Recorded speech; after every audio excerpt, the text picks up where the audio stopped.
Muy buenas, este video de Flor de Anatomía Humana y Aplicabilidad Clínica, y hoy vamos a seguir con el estudio de la miología o los músculos del cuerpo humano, que ya empezamos hace dos videos, pero lo que vamos a hacer hoy es entrar en las diferencias que hay entre el músculo esquelético, el músculo cardíaco y el músculo liso. En los dos videos anteriores de generalidades de miología pusimos énfasis en el estudio y características de los músculos esqueléticos, que es con lo que vamos a seguir continuando con el estudio de la miología o de los músculos del miembro superior.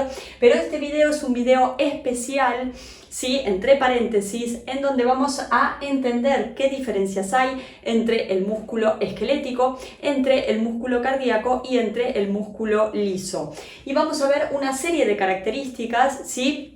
Toda esta información de cuadro va a estar publicada tanto en Instagram como en Facebook, en donde hacemos un resumen, ¿sí?, de diferentes características o apartados y las diferencias entre cada uno de los tipos de músculos, en donde vamos a ver el tipo de células y características de las células, la localización de las fibras en el cuerpo, el diámetro, la longitud de las fibras, el tejido conectivo que presentan, si tienen sarcómero o no tienen sarcómero, que ahora lo vamos a ver. Doy vuelta porque seguimos por aquí. Vamos a ver el retículo sarcoplásmico, ¿sí?, cómo es en cada uno, si hay túbulos teotransversos, si hay unión entre las fibras musculares, si hay autorritmicidad de las fibras, si hay proteínas reguladoras de la contracción y cuáles son, cómo es la velocidad de contracción, cómo es la regulación nerviosa y cuál es el factor que regula la contracción en cada uno de los distintos tipos de músculos. Y para eso tenemos que entender un poco las características generales del tipo de músculo esquelético, ¿sí?, en donde vamos a describir todos estos caracteres generales en el músculo esquelético, y a partir de ahí podemos comprender la diferenciación o qué ocurre en el cardíaco y en el músculo liso, pero tenemos que entrar primero en estos conceptos generales para saber qué es un sarcómero, para saber qué tipos de proteínas o de fibras contráctiles tiene un músculo esquelético, ¿sí?, y demás características que nos ayudan a comprender los otros dos tipos de músculos. Y generalmente en anatomía es así como se estudia, ¿no? Se estudia primero la generalidad de las características del músculo esquelético y después se hace ese paralelismo con el cardíaco y liso. Así que nos vamos a valer de imágenes y entrar un poco en la fisiología para poder entender estos caracteres. Así que comenzamos.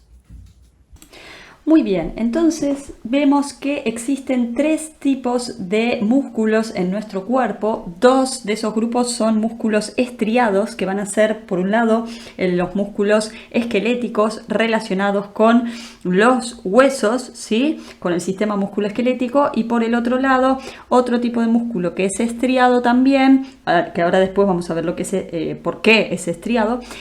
Es el músculo cardíaco. Y después la tercera clasificación son aquellos músculos que no presentan en sus características estriaciones y que son los músculos lisos, ¿sí? Entonces vamos a explicar ciertas características de los músculos esqueléticos, ¿sí?, que nos van a ayudar a comprender las diferencias que existen con el músculo cardíaco y con el músculo liso.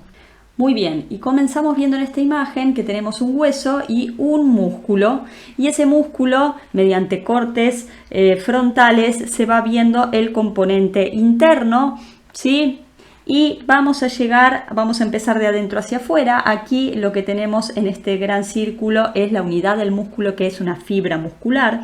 La fibra muscular se compone de un conjunto de miofibrillas, y que esas miofibrillas, a su vez, si quitamos una, ¿sí?, tiene filamentos o miofilamentos que están compuestos sobre todo de proteínas contráctiles, que son la unidad de contracción del músculo, que lo vamos a ver más adelante. El conjunto de tejido conectivo que rodea a una fibra muscular, que es un conjunto de miofibrillas, se denomina endomisio. Luego, las fibras musculares, el conjunto de fibras musculares, ¿sí?, que son todas estas que estamos viendo aquí, forman un haz o fascículo muscular y el tejido que rodea el haz o fascículo muscular se denomina perimisio. Y a su vez, aquí tenemos un conjunto de haces o fascículos musculares que forman al músculo esquelético y aquel tejido conectivo que rodea al conjunto de haces o fascículos se denomina epimisio. Entonces, en resumen, de afuera hacia adentro, aquel tejido que rodea al conjunto de haces o fascículos, ya al músculo esquelético, es el epimisio, ¿sí? El tejido que rodea al conjunto de los haces o fascículos se denomina perimisio y el tejido conectivo que rodea a cada fascículo, a cada fibra muscular se denomina endomisio. A su vez, cada fibra muscular posee una miofibrilla y esa miofibrilla posee miofilamentos que son proteínas contráctiles que vamos a ver ahora. Y continuamos viendo aquí arriba una célula, ¿sí?, muscular que vemos que es cilíndrica, que es alargada, que tiene núcleos en la periferia y que es de tipo estriada, que presenta estriaciones, ¿sí?, que esa característica se la dan los componentes contráctiles de la fibra muscular. Y acá lo que estamos viendo es la estructura de una fibra muscular, ¿sí? Es importante saber que los componentes de una fibra muscular son similares al resto de tipos de células del organismo, es decir, presentan un sarcolema, que el sarcolema sería la membrana celular de esa fibra. También presentan un sarcoplasma, que sería como el citoplasma del resto de las células, ¿sí? Presentan un retículo sarcoplasmático y de ese sarcolema o de esa membrana, ¿sí?, que vamos a hacer un poquito de zoom, y aquí lo tenemos, de ese sarcolema o membrana existen invaginaciones que van a formar sistemas de túbulos que se llaman túbulos transversos, que son estos que están aquí, y a cada lado de cada túbulo transverso existen cisternas terminales y estas cisternas terminales junto con los túbulos transversos forman la famosa triada. Esto es importante, ¿sí?, porque están en conexión con el retículo sarcoplasmático. Aquí vamos a ver posteriormente que en este sistema de triada, de túbulo transverso y cisternas terminales va a llegar ese potencial eléctrico y va a producir la liberación de calcio que se encuentra en el retículo sarcoplasmático para producir la contracción muscular. Entonces, aquí en el túbulo transverso y en estas cisternas terminales llega ese potencial eléctrico que produce la liberación de, en esta región que está aquí, que es estas líneas más transversales marrones que son el retículo sarcoplasmático. Ahí está alojado el calcio, se va a liberar, va a entrar en juego el calcio a unirse con las proteínas contráctiles, ¿sí?, de la unidad contráctil del músculo que se denomina sarcómero, produciendo la contracción muscular que vamos a ver a continuación. Entonces es importantísimo entender esta disposición del sistema de membranas de las fibras musculares. Entonces, fundamental entender que la membrana celular se denomina sarcolema, que en ese sarcolema existen invaginaciones que van a formar estas líneas más turquesas que son los túbulos T, ¿sí? Y a cada lado de los túbulos T hay sacos que, hacemos un poquito más de zoom, hay sacos aquí o bolsas a cada lado que forman las cisternas terminales. Esto se denomina triada, ¿sí?, triada muscular, y esas cisternas terminales están conectadas con estas líneas marrones, ¿sí?, que se denomina retículo sarcoplasmático, donde se aloja el calcio, ¿sí? Entonces ese potencial eléctrico va a llegar a transmitirse por este sarcolema, por este túbulo transverso, y en las cisternas terminales y retículo sarcoplasmático se va a producir la liberación del calcio para la contracción muscular.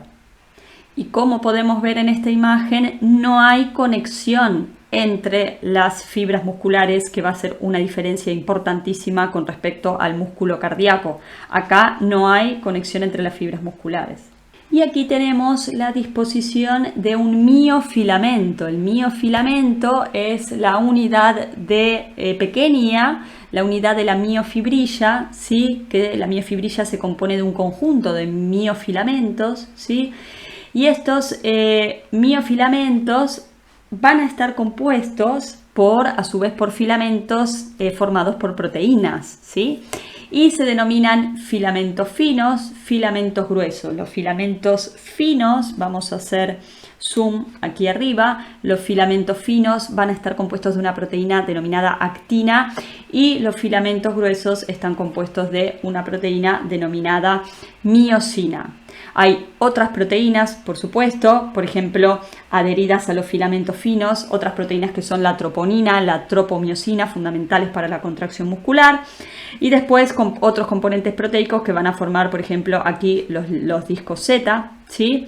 Que van a separar cada unidad contráctil. Esa unidad contráctil se denomina sarcómero. ¿Qué es el sarcómero? Es la unidad contráctil que se extiende de los discos Z, de una línea que forma los discos Z, hasta la otra línea siguiente que forman los discos Z. Esta es la unidad contráctil, que está compuesta por proteínas contráctiles. Y vamos a la imagen de abajo, ¿sí? Y podemos ver que aquí tenemos esas mismas unidades, ¿sí?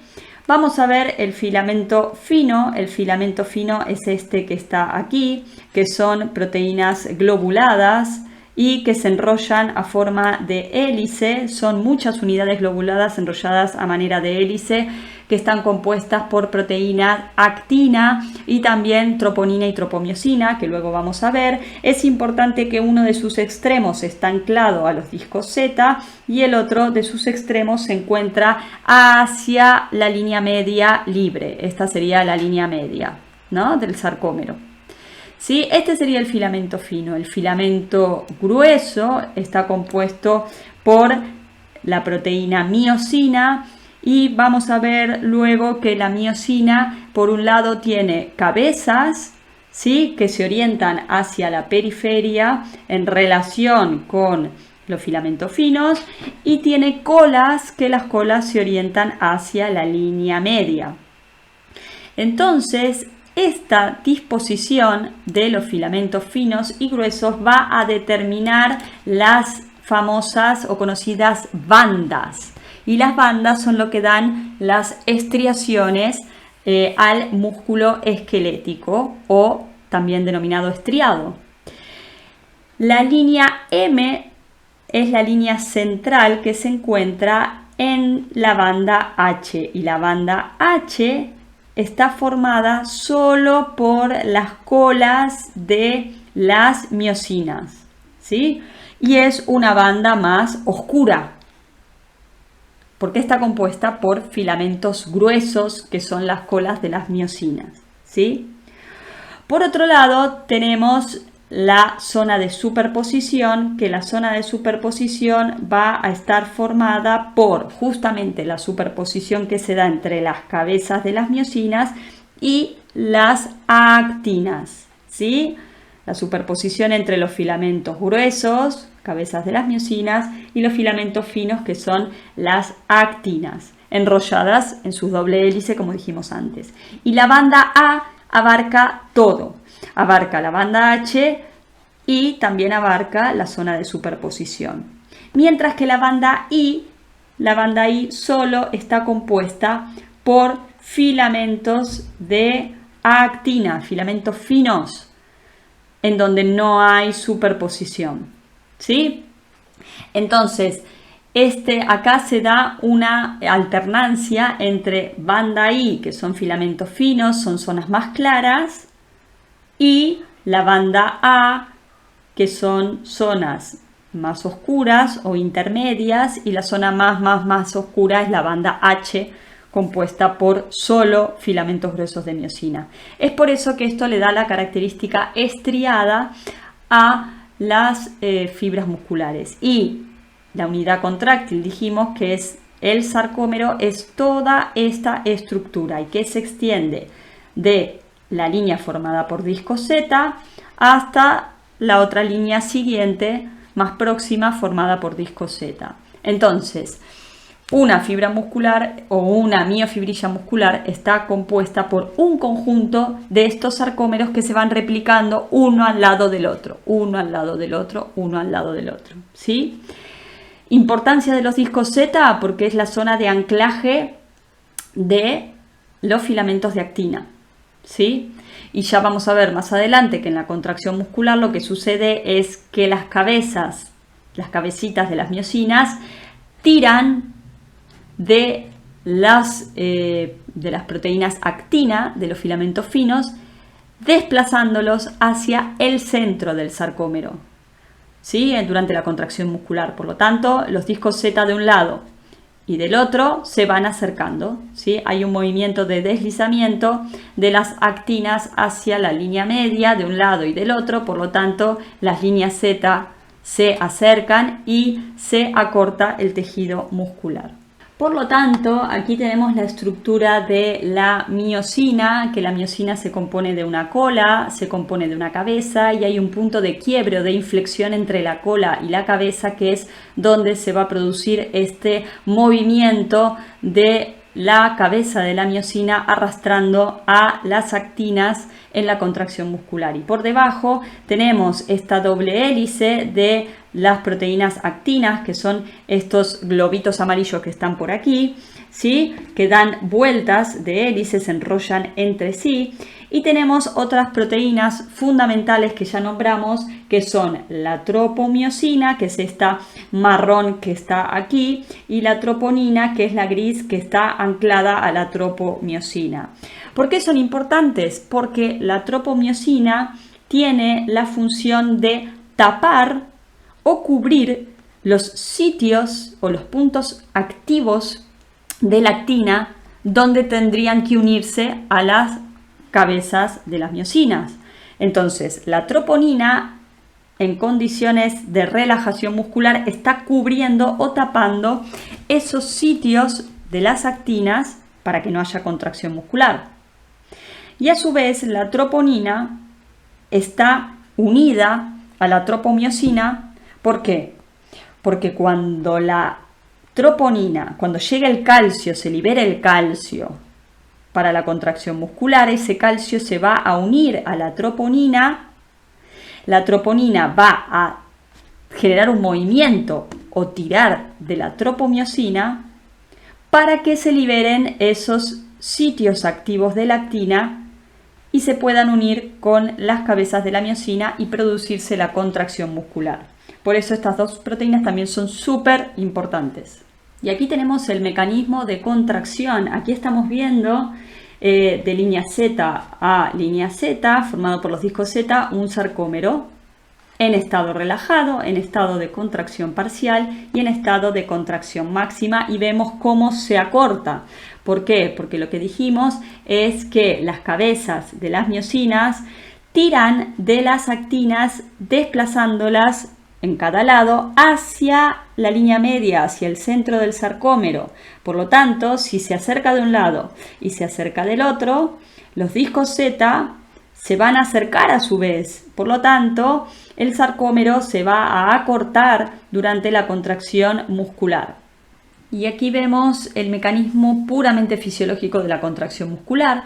Sabemos que las cabezas de las miosinas tienen componente de energía llamado ATP, ¿sí? Adenosintrifosfato, y cuando entra el calcio y el calcio se une, dijimos, a la troponina, tira de la tropomiosina y se liberan los puntos activos de las actinas, que parecen como aceitunas.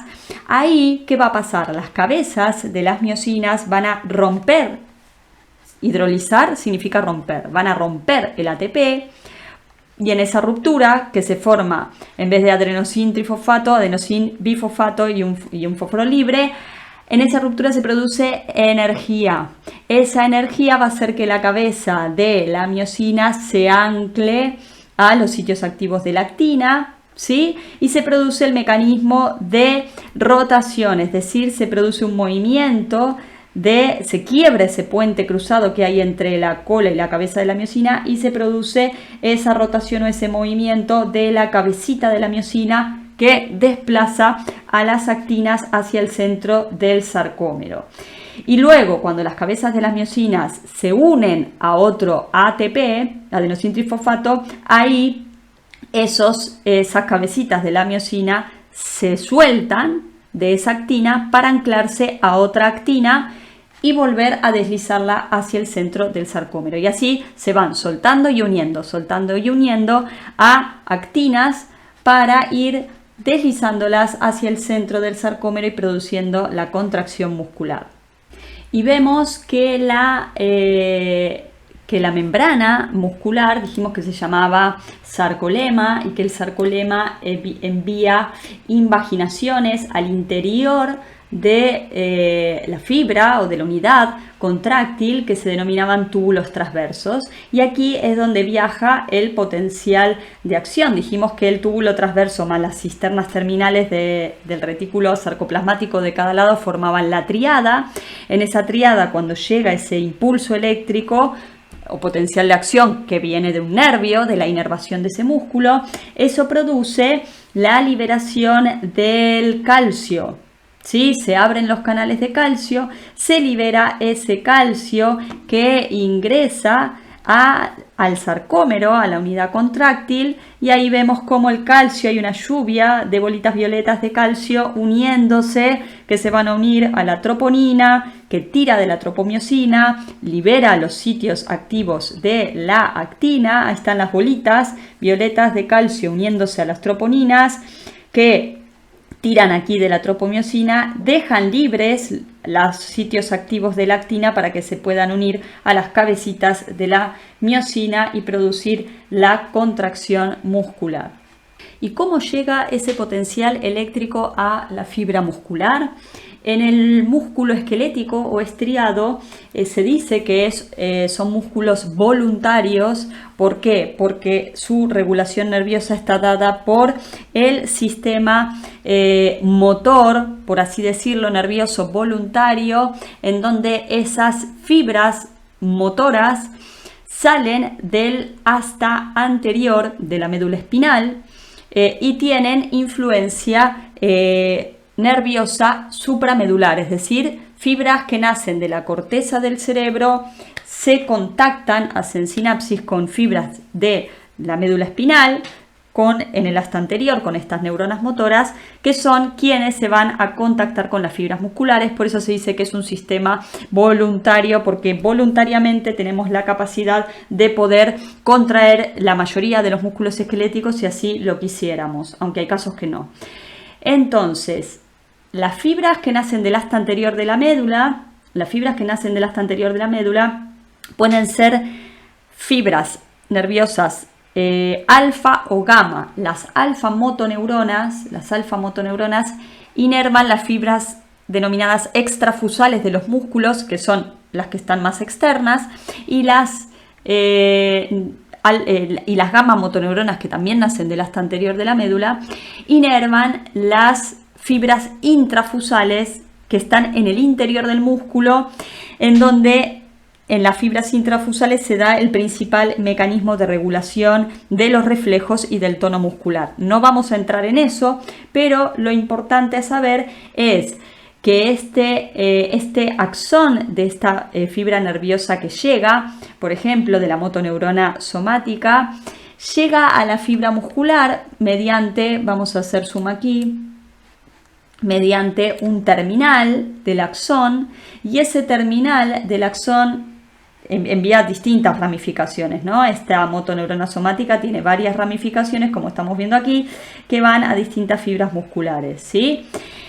Vamos a escoger este, que es el que más se ve, y ese terminal axónico se va a dividir en botones terminales, ¿sí? En botones terminales donde va a llegar ese potencial eléctrico y se va a producir la liberación de un transmisor que vamos a ver a continuación en estos botones terminales. Es importante aquí entender el concepto de unidad motora, y el concepto de unidad motora significa una única neurona motora alfa y todas las fibras musculares que inerva. Las unidades motoras pueden ser pequeñas o grandes. ¿Y de qué depende? De la precisión o de la fuerza del movimiento. Es decir, si hay una acción que necesita muchísima precisión de movimiento, las unidades motoras van a ser pequeñas. Es decir, por ejemplo, en la musculatura extrínseca del ojo, una neurona motora alfa puede inervar entre 6 y 12 fibras musculares. Es decir, tiene pocas fibras musculares que inervar porque se necesita que el movimiento sea preciso. Además, en el ojo, en la musculatura extrínseca, tenemos 3 pares craneales, el 3, el 4 y el 6, o sea, motor ocular común, patético y motor ocular externo, que son nervios periféricos pero craneales. En cambio, si se necesita fuerza o potencia muscular, las unidades motoras van a ser grandes, es decir, como por ejemplo los músculos de las extremidades superiores o inferiores, una única motora neurona alfa puede inervar desde 1 hasta 2000 fibras musculares, ¿sí? Esto quiere decir que se necesita mucha más potencia o fuerza muscular que precisión, o sea que van a ser inversamente proporcionales. A mayor precisión, menos las unidades motoras van a ser más pequeñas, menos fibras musculares por neurona motora. En cambio, a menor precisión, como por ejemplo en el caso de que necesitamos mucha más fuerza o potencia muscular, mayores van a ser esas cantidades de fibras musculares que inerve una sola neurona motora. Y ese es el concepto de unidad motora. Y aquí tenemos el mecanismo completo de cómo vamos a explicar ese potencial de acción y cómo se transforma finalmente en la contracción muscular. Aquí tenemos el impulso nervioso que está viajando por esa neurona motora, ¿sí? Por el axón, llega, ¿sí? Al terminal, donde tenemos botones terminales que tienen vesículas sinápticas y estas vesículas tienen un neurotransmisor que se llama acetilcolina, ¿sí? La unión entre este botón terminal y la fibra muscular se denomina placa motora, ¿sí? Pero hay un espacio entre uno y otro que se denomina hendidura sináptica. Ahí, en ese espacio sináptico, se va a liberar el potencial eléctrico, produce la liberación de acetilcolina por las vesículas sinápticas. Entonces, esa acetilcolina difunde a través de esa hendidura sináptica, o sea, ese espacio que queda entre el botón terminal y la fibra muscular, y esa acetilcolina se va a unir, tiene receptores que la captan en la fibra muscular y se dispara el potencial de acción. Para que deje de actuar esa acetilcolina, porque si no estaríamos todo el tiempo con los músculos contraídos, hay una enzima dando vueltas por ahí en la hendidura que se denomina acetilcolinesterasa, que lo que hace, todo lo que termina en asa significa ruptura. Es una enzima que rompe la unión, ¿sí? La unión, así no surge ningún otro potencial de acción simultáneo, ¿no? Hay un periodo refractario. Entonces, ese impulso, ese potencial de acción, entonces ingresa a la membrana de la fibra muscular y viaja por el sarcolema y por el sistema de túbulos transversos que dijimos que eran las invaginaciones de ese sarcolema y penetran en esas cisternas terminales donde se encuentra el retículo sarcoplasmático. ¿Y qué teníamos ahí en el retículo sarcoplasmático? Todas las bolitas violetas que eran el calcio. Entonces se abren gracias a ese potencial de acción porque cambian los valores internos de la célula que se hacen positivos, generalmente son negativos, menos 80 milivoltios, se hacen positivos y se abren esos canales de calcio liberando el calcio. Ese calcio del retículo sarcoplasmático se libera al interior del sarcómero y ahí es lo que explicamos antes. Se une ese calcio a la troponina, tira la troponina de la tropomiosina que estaba tapando los sitios activos de la actina, se liberan los sitios activos de la actina, ¿sí? Y por ende las cabezas de las miosinas se unen a las actinas y producen el mecanismo de contracción muscular, rompiendo energía o ATP que estaba en la cabeza de las miosinas, y en cada ruptura del ATP se libera energía que permite el anclaje de la cabecita de la miosina a la actina y producir ese deslizamiento de los filamentos de actina hacia el centro del sarcómero, acercándose las líneas Z y produciéndose la contracción muscular. Y aquí estamos viendo en esta imagen las fibras musculares cardíacas o del corazón que tienen disposición similar y estructura similar a la del músculo esquelético. Por eso también el músculo cardíaco es estriado, porque presenta estriaciones, ¿sí? Podemos ver en la imagen de abajo que posee las mismas líneas, las mismas bandas, porque se compone de filamentos contráctiles de actina, de miosina. También tiene las líneas M, la banda H, las bandas A, la banda I, ¿sí? Los discos Z, que son la unidad contráctil, el sarcómero es la unidad contráctil, pero hay una diferencia fundamental. Y vamos arriba para ver esa diferencia fundamental, y la diferencia fundamental es la siguiente, que existe unión entre las células musculares a través de unas estructuras que se llaman discos intercalares. Discos intercalares y otros tipos de uniones que también se denominan desmosomas, que son estos que están aquí, desmosomas, y estas uniones que son estos botones, que son uniones de hendidura tipo gap.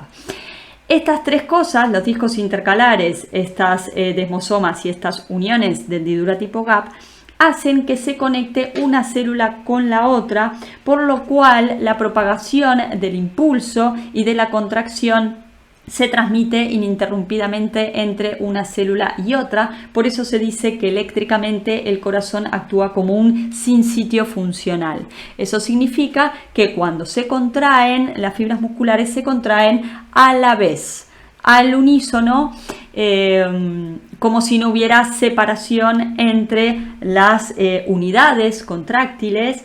Y luego, otra pequeña diferencia que es no menor es que el retículo sarcoplasmático es menos abundante que el esquelético, y esas invaginaciones del túbulo transverso, en vez de caer en la unión de la banda A y la banda I, como hacían en el músculo esquelético, caen en los discos Z, en las líneas de los discos Z. Por lo tanto, están más alejadas de la zona de unión contráctil, y eso puede explicar ese retardo o lentitud mayor de contracción que hay entre el corazón o las fibras musculares esqueléticas. Es decir, si el túbulo T y las cisternas terminales estuvieran cayendo entre la banda I y la banda A, como lo hace en el músculo esquelético, están más cerquita de ese potencial de liberar el calcio del retículo sarcoplasmático y que rápidamente llegue a la troponina para generar el mecanismo de contracción muscular que ya lo explicamos. Pero como el túbulo T, en vez de estar ahí en el corazón, cae más lejos, en el extremo del sarcómero, en las líneas Z, ¿se acuerdan que el sarcómero va de línea Z a línea Z? Entonces, como caen ahí, están un poco más lejos para que por lo tanto, ese potencial tarda un poquito más en liberar ese calcio, que está un poquito más lejos, y tarda un poquito más en llegar a la troponina y que se produzca la contracción muscular. Por eso esa mayor lentitud de contracción en el músculo cardíaco, simplemente por la disposición de ese túbulo transverso que está más en el extremo del sarcómero a diferencia del músculo esquelético. Y la diferencia fundamental con respecto al músculo esquelético es que el corazón tiene autorritmicidad propia y se compone también de células cardíacas o miocitos nodales en relación con los nodos, auriculoventricular, nodo sinusal, miocitos de transición que acompañan, digamos, a las ramas de conducción entre los nodos y las fibras de Purkinje. Y finalmente los miocitos de Purkinje que acompañan a los ramos de Purkinje. Y esta autorritmicidad tiene que ver con que se dispara de forma automática en el marcapasos del corazón, que es en el nodo sinusal. Ahí se dispara ese impulso eléctrico que luego viaja con un cierto retardo al nodo auriculoventricular, y ese impulso del nodo auriculoventricular viaja por el fascículo auriculoventricular o haz de His que se encuentra en el tabique interventricular, y después viaja por las fibras de Purkinje que rodean cada ventrículo derecho e izquierdo, produciendo la contracción del corazón. Cada uno de ellos, el nodo sinusal, el nodo auriculoventricular y las fibras de Purkinje, tienen su propio ritmo de conducción, aunque el marcapasos, el que comanda, el jefe, por así decirlo, es el nodo sinusal, es el que gobierna al corazón.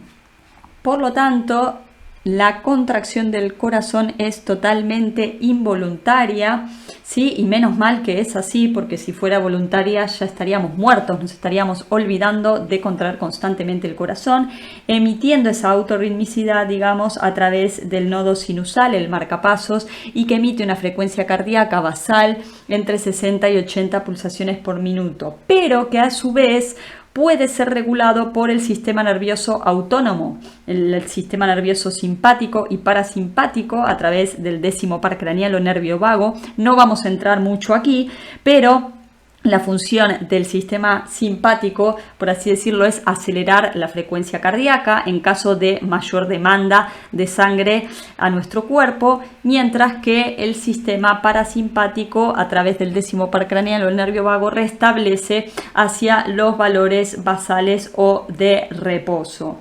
Se dice desde la fisiología que en verdad el nodo sinusal emite a una frecuencia superior, en vez de 60 a 80, a una frecuencia normalmente de unas 100 pulsaciones por minuto, pero que hay una influencia constante del vago, del décimo par craneal, que baja un poquitito esa frecuencia de impulsos y hace que la frecuencia basal sea 60 a 80 pulsaciones por minuto, por esa influencia constante del nervio vago sobre nuestro corazón. Así que por eso la diferencia fundamental con respecto al músculo esquelético es que este sistema es totalmente involuntario y autónomo, influenciado por el sistema simpático y parasimpático, que nos adapta esa frecuencia cardíaca frente a mayores o menores demandas de sangre oxigenada hacia nuestro cuerpo. Y las diferencias con el músculo liso, aquí en esta imagen estamos viendo el músculo liso.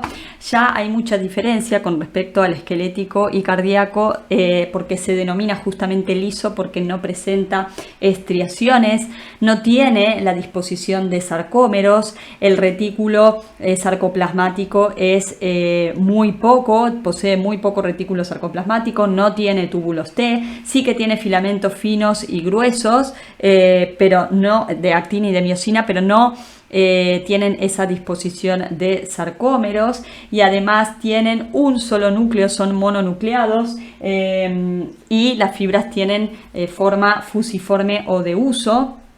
Sí que existen en algunas fibras musculares lisas, sobre todo de las vísceras, de gran parte de las vísceras del cuerpo, que hay unión entre las células o las fibras, hay uniones entre sí mediante desmosomas que las conectan actuando al unísono, y esto es muy característico en lo que puede llamarse tubo digestivo del cuerpo, porque este músculo liso se encuentra en muchas regiones y estructuras del cuerpo humano, en el tubo digestivo, vías respiratorias, en el tejido vascular, en los músculos erectores de los pelos de la piel y en el tracto urogenital. Bueno, se puede encontrar en una gran cantidad de regiones, pero lo característico es que no son estriados, que no por eso se los denomina lisos, que no poseen sarcómeros, si bien tienen filamentos de actina y de miosina, obviamente, para la contracción, tienen un solo núcleo, es decir, son mononucleares, no tienen sistema de túbulos T, todo lo que es el sistema de retículo sarcoplasmático es muy pobre. La contracción es lenta, es muy lenta la contracción a comparación de los músculos estriados. Tienen uniones entre las fibras musculares, uniones por desmosomas, haciendo que actúen al unísono en muchos de los sistemas donde se encuentra este músculo liso. Y también como característica fundamental es que es involuntario y está regido por el sistema autónomo, el sistema simpático, el sistema parasimpático, ¿sí? A través del nervio vago y de componentes de sistema autonómicos parasimpáticos de la médula sacra también, de núcleos autónomos sacros, de segmentos medulares 2, 3 y 4 de la región sacra. Por lo tanto, es un sistema que escapa del control voluntario. Y menos mal que es así, porque no tenemos que andar acordándonos de contraer nuestras distintas partes del tubo digestivo, por ejemplo.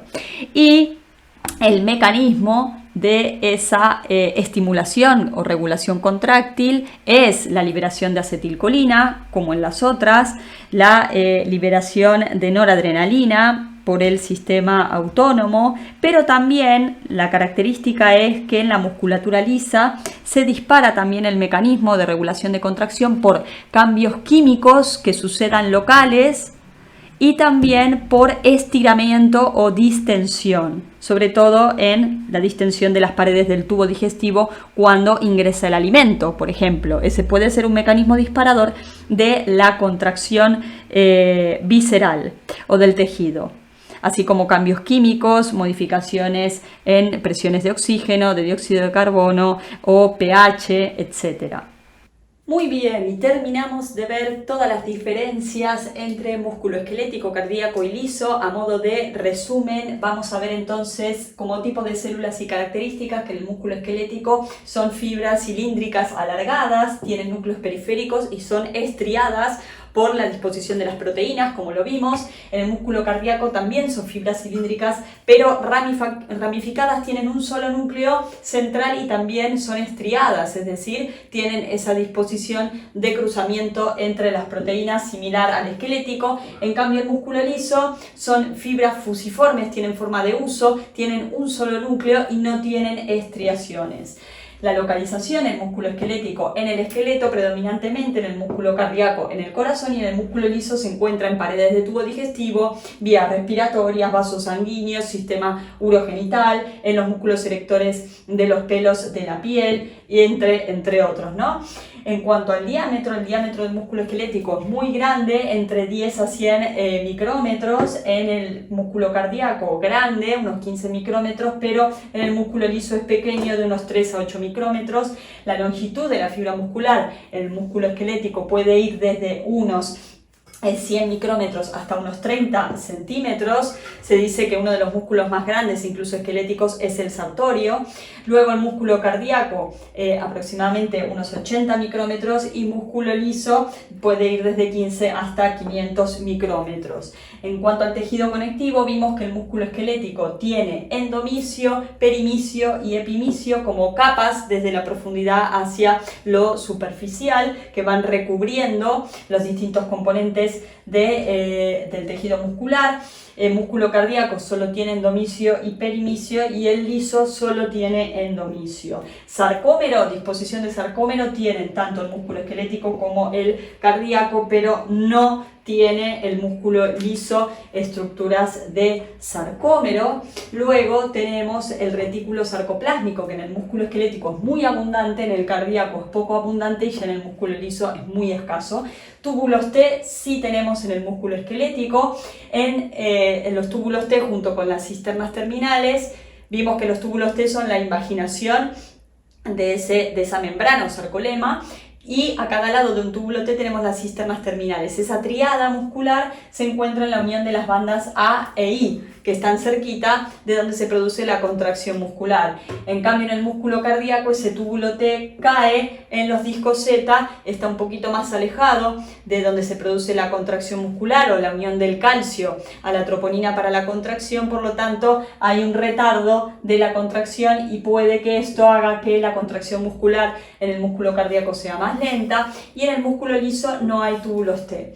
La unión entre fibras no hay en el músculo esquelético, en el músculo cardíaco sí, lo vimos mediante discos intercalares, mediante uniones de hendidura como desmosomas y uniones tipo gap, y en el músculo liso también tienen uniones de abertura, sobre todo en el músculo liso visceral, haciendo que se contraigan al unísono. La autorritmicidad en el músculo esquelético no hay, sí hay en el músculo cardíaco, ya vimos a través del nodo marcapaso sinusal, tenemos también el impulso que emite el nodo auriculoventricular y las fibras de Purkinje, pero el que comanda es el nodo sinusal, ¿sí? Influenciado por el sistema autónomo, y el músculo liso también tiene cierta autorritmicidad en la musculatura lisa visceral. Proteínas reguladoras de la contracción en el músculo esquelético ya vimos, la troponina y tropomiosina cómo actúan, también lo mismo en el músculo cardíaco, porque tienen los dos sarcómero, las dos tienen sarcómero. En el músculo liso no lo nombramos, pero existe la calmodulina y la sinasa de cadena ligera de miosina, que son quienes regulan la contracción. La velocidad de contracción en el músculo esquelético es rápida, en el cardíaco es moderada, justamente también por esto que hablábamos de dónde caen los túbulos T, y en el músculo liso es más lenta. La regulación nerviosa es voluntaria en el músculo esquelético, vimos a través de las motoneuronas alfa del asta anterior de la médula, que tienen influencia desde la corteza cerebral a través de la vía piramidal, ¿sí? Tienen influencia voluntaria, nosotros podemos decidir también cuándo contraer o no una musculatura esquelética.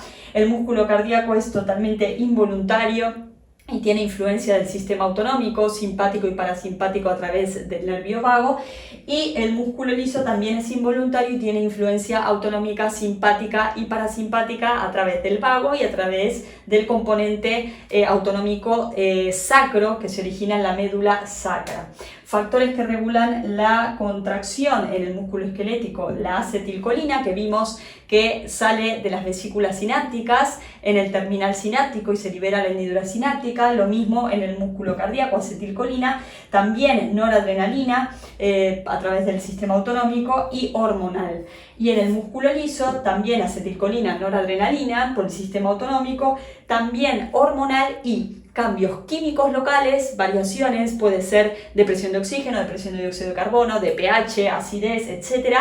Y también el estiramiento. Las distensiones en ciertas vísceras hacen o disparan ese reflejo de contracción. Por ejemplo, el ingreso de alimento a tubo digestivo puede generar una distensión y en cualquier parte del tubo digestivo, sobre todo en el estómago, lo que puede disparar ese mecanismo de contracción muscular.